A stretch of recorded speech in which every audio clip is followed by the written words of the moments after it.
Radio Ecoshock. Hi there, this is Radio Ecoshock, host of the one-hour weekly program that is broadcast over 22 college and community radio stations, plus Green 960 AM in San Francisco. Well, we cover peak oil, the economic crisis, but especially the environment and climate change, which seems to be the great threat to the survival of humanity. It's the triple crunch. This video is taken from our Ecoshock program of September 3rd, 2010. It's about the Russian fires, the heat, and the drought. Get the whole thing as a free MP3 download from our website, ecoshock.org, and that includes two great interviews, one from Vladimir Chuprov of Greenpeace Moscow, and another from Dmitry Orlov, the expat and author of Reinventing Collapse. Whether or not the Russian heat storm was caused by global warming, we know for sure it's a sign of things to come. So let's see what we can learn for our own survival from these events in the Soviet Union. Whether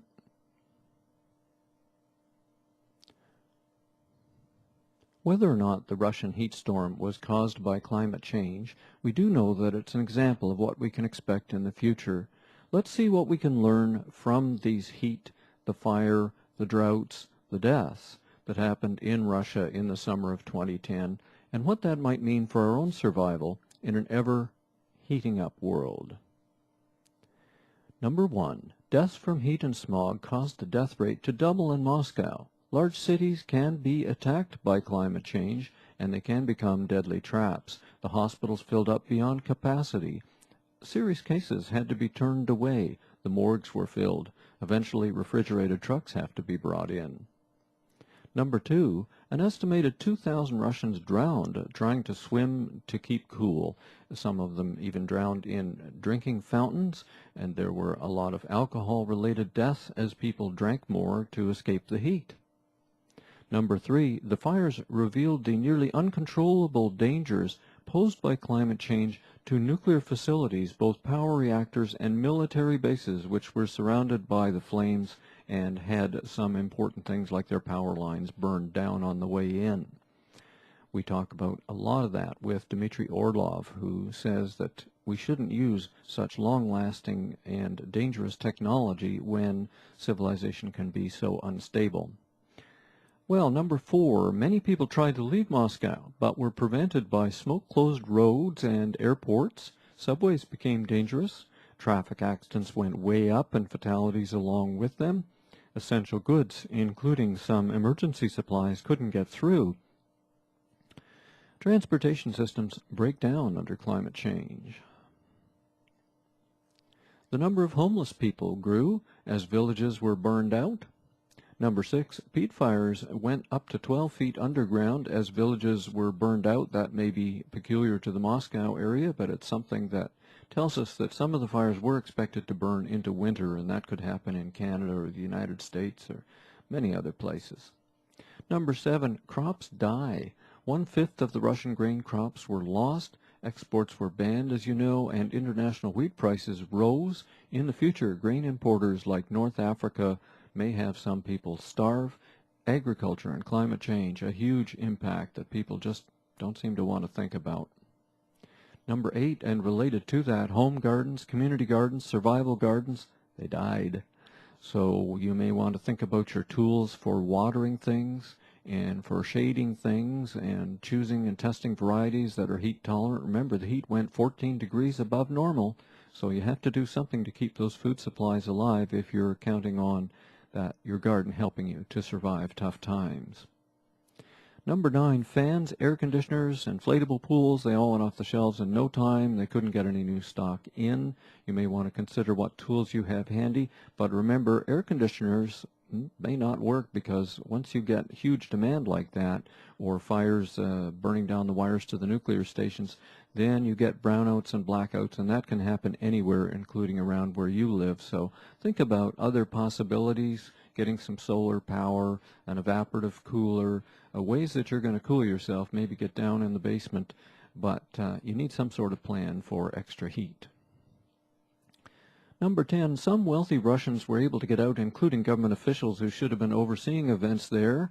With the poor stuck and dying, class stress or even violence is possible during extreme events. Think about Hurricane Katrina and New Orleans, although that was somewhat overblown by the American media, the class stress going on there. But there could be extra crime and violence.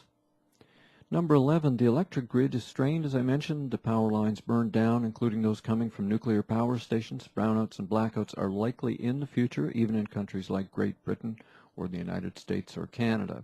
Number 12, people suffer extreme psychological stress under these events, and it lasts long after the events have passed. They're just not sure about their future anymore. While it's happening, will your baby, grandma, or asthmatic husband be okay? Are you afraid to go out for work or supplies? Will crime and violence flare up in the day after day relentless heat or storms? Do people come to fear the weather? What are the long-term mental health risks? We just don't know. Number 13, even more carbon was released into the atmosphere, and this is the terrible thing. Global warming brings more global warming. Think about all the millions of tons of carbon that was released from those tree trunks into the sky as the fires burned, and also the peat bogs release a lot of global warming emissions. The black smoke particles were carried up into the international Arctic, as NASA satellites showed. That will increase the heating on the ice and cause more ice melt, which brings up more open water, which brings more global warming. That brown cloud went all the way to Beijing, so there are a lot of climatic effects of a single event like this. Number 14, the economic costs continue to mount. It's estimated that about 1% of the Russian GDP will be lost due to the loss in the harvest, but also all the outbuildings and the orchards, the things that take a long time to establish. Roads were damaged. So much infrastructure was damaged, power lines and all that. People's homes that were lost, the government's going to reimburse them for that, thank goodness. But there is a huge economic cost to what happened in Russia in 2010, and it could come elsewhere. And number 15, and finally, public anger mounts after this. There were calls for resignations. There were calls for criminal charges. The government announced they would be doing some criminal investigations, although, of course, not of themselves. And what we can see happening here is that with climatic instability, like what happened with the floods in Pakistan as well, we don't know whether we will be going towards more authoritarian governments, like Putin showing up everywhere, or whether we will see governments break down into smaller states, which did happen to the Soviet Union, or whether we will see even anarchy. So there will be long-term political consequences as the climate change continues to develop on planet Earth. Of course, the real answer to this, and the only solution, is to reduce our carbon emissions into the air and the other greenhouse gases. That's the only way out. And if we don't do that, as Joe Rome says in his excellent blog, climateprogress.org, the end result will be hell and high water. We're already beginning to experience that in the summer of 2010. This is Alex Smith. I'm reporting for Radio Ecoshock. I want to thank all the people who download this program. I'm amazed. I don't keep track of statistics that closely, but I noticed that in June, over 31,000 people downloaded the Radio Ecoshock show. Keep it up. You just go to ecoshock.org, look at our whole mass of back programs. There's lots to interest you. Download them as free MP3s. There's no advertising. I'm not pushing or selling anything. Go ahead and distribute them to your friends because I claim no copyright on my work. So that's at ecoshock.org. I want to thank you very much for listening and continue to tune in to our YouTube channel and see what's new as we roll along. But our main thing is the radio program, Radio Ecoshock.